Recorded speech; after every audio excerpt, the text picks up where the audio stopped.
Good evening. Tonight, we turn our attention to Caracas, Venezuela, where President Nicolás Maduro has delivered one of his starkest warnings yet. In front of international media, the Venezuelan leader claimed that 8 US military warships carrying more than 1,200 missiles, along with a submarine, are currently targeting his country. With tense gestures and heavy words, Maduro denounced what he described as an absolutely criminal and bloody threat, declaring that Venezuela is facing the greatest danger seen on the continent in the past 100 years. In his own words, Maduro said, "Venezuela is going through the greatest threat that has been seen on our continent in the last 100 years. 8 military ships with 1,200 missiles and a submarine target Venezuela." Those remarks delivered in Caracas on September 1st, 2025 have quickly reverberated across Latin America and beyond. For Maduro, the deployment of American naval forces is nothing short of an existential danger. His message was meant to be loud and clear. Venezuela, already under economic sanctions and political isolation, now finds itself in the crosshairs of an overwhelming military threat.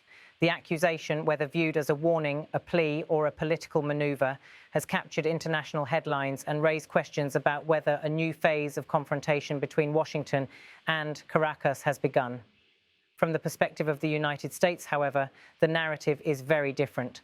Washington maintains that its recent military movements are not aimed at Venezuela's sovereignty. Instead, they are officially presented as part of an anti-drug trafficking operation in the southern Caribbean. For years, American officials have accused Maduro and his inner circle of presiding over a sprawling narcotics empire. US indictments have even labelled Maduro a so-called narco-dictator, alleging that he has turned Venezuela into a safe haven for drug cartels and smuggling networks. Maduro and his allies have consistently denied these allegations, calling them a fabrication designed to justify foreign intervention. The presence of American warships in Caribbean waters is not without precedent. In 2020, under the Trump administration, the United States launched what was then billed as the largest counter-narcotics deployment in the region in decades. That operation saw naval vessels positioned near Venezuelan territory, sparking immediate accusations from Caracas that Washington was preparing for invasion. But today's claims by Maduro, specifying 8 warships, 1,200 missiles, and a submarine, mark a dramatic escalation in rhetoric. For many Venezuelans, the imagery of such overwhelming firepower lurking offshore is both terrifying and politically galvanizing. Across Latin America, reactions to this standoff are varied. Some governments, particularly those aligned with Washington, accept the US explanation that the mission is aimed at stopping drug smuggling routes. Others, however, see this as a dangerous provocation, an aggressive show of force that could destabilize an already fragile region. The Caribbean basin has long been a geopolitical chessboard, and every move by Washington, Caracas, or their allies carries weight far beyond the immediate waters. Maduro's invocation of history is telling.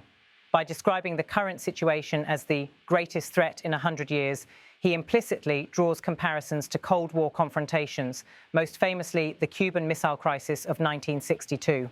In that episode, the world held its breath as the United States and the Soviet Union brought their fleets to the Caribbean, each side accusing the other of pushing the globe toward nuclear catastrophe.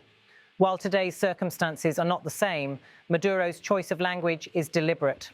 By framing the moment in apocalyptic terms, he positions himself as the guardian of Venezuelan sovereignty, standing up against what he portrays as imperialist aggression. At home, this narrative serves an equally powerful purpose. Venezuela remains locked in economic turmoil, with hyperinflation, shortages and sanctions continuing to erode daily life. For Maduro, presenting an external enemy, particularly one as powerful and symbolic as the United States, offers an opportunity to rally his base, to channel frustration outward rather than inward.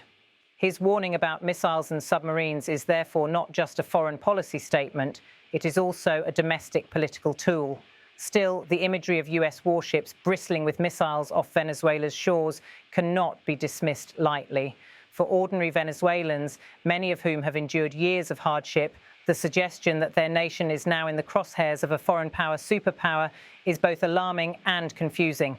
Some see it as evidence that Venezuela is under siege from abroad, while others view it as yet another attempt by Maduro to cling to power by manufacturing a crisis. Internationally, the timing of Maduro's remarks is critical. The global order is shifting, with conflicts in Eastern Europe, the Middle East, and the Indo-Pacific drawing much of Washington's attention. Yet the United States remains deeply invested in the Western Hemisphere, historically considering it within its sphere of influence. For decades, from the Monroe Doctrine to Cold War interventions, Washington has sought to assert dominance in Latin America.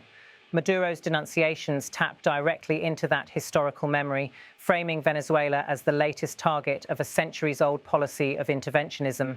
Meanwhile, the Pentagon insists its current deployment is limited in scope, designed to disrupt narcotics flows and dismantle trafficking networks.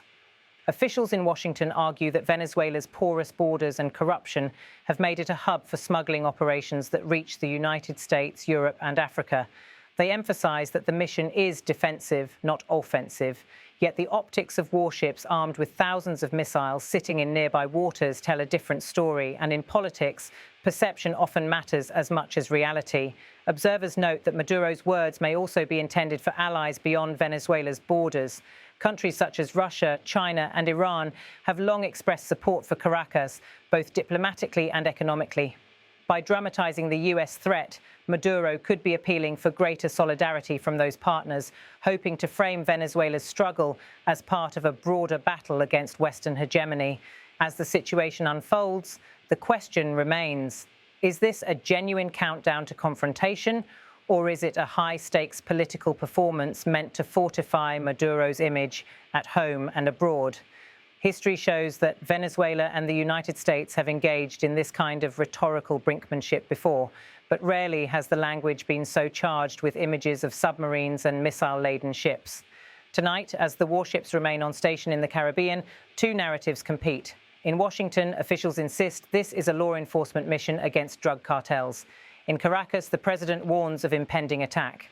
Between those positions lies a vast gulf of mistrust, suspicion, and unresolved grievances. For the people of Venezuela, living through one of the harshest economic crises in the hemisphere, the threat of war is yet another weight to bear. Nicolás Maduro's declaration that his country faces the greatest threat in a century will not be forgotten quickly.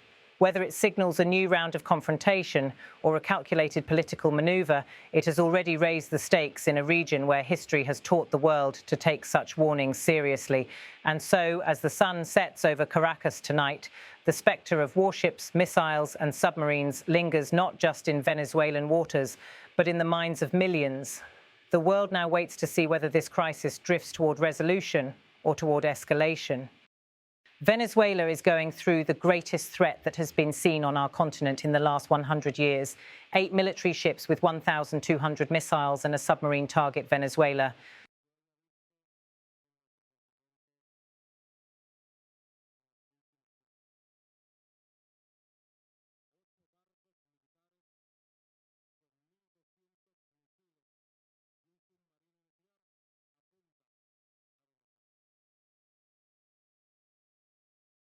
It is an extravagant, unjustifiable, immoral, and absolutely criminal threat, bloody, absolutely criminal.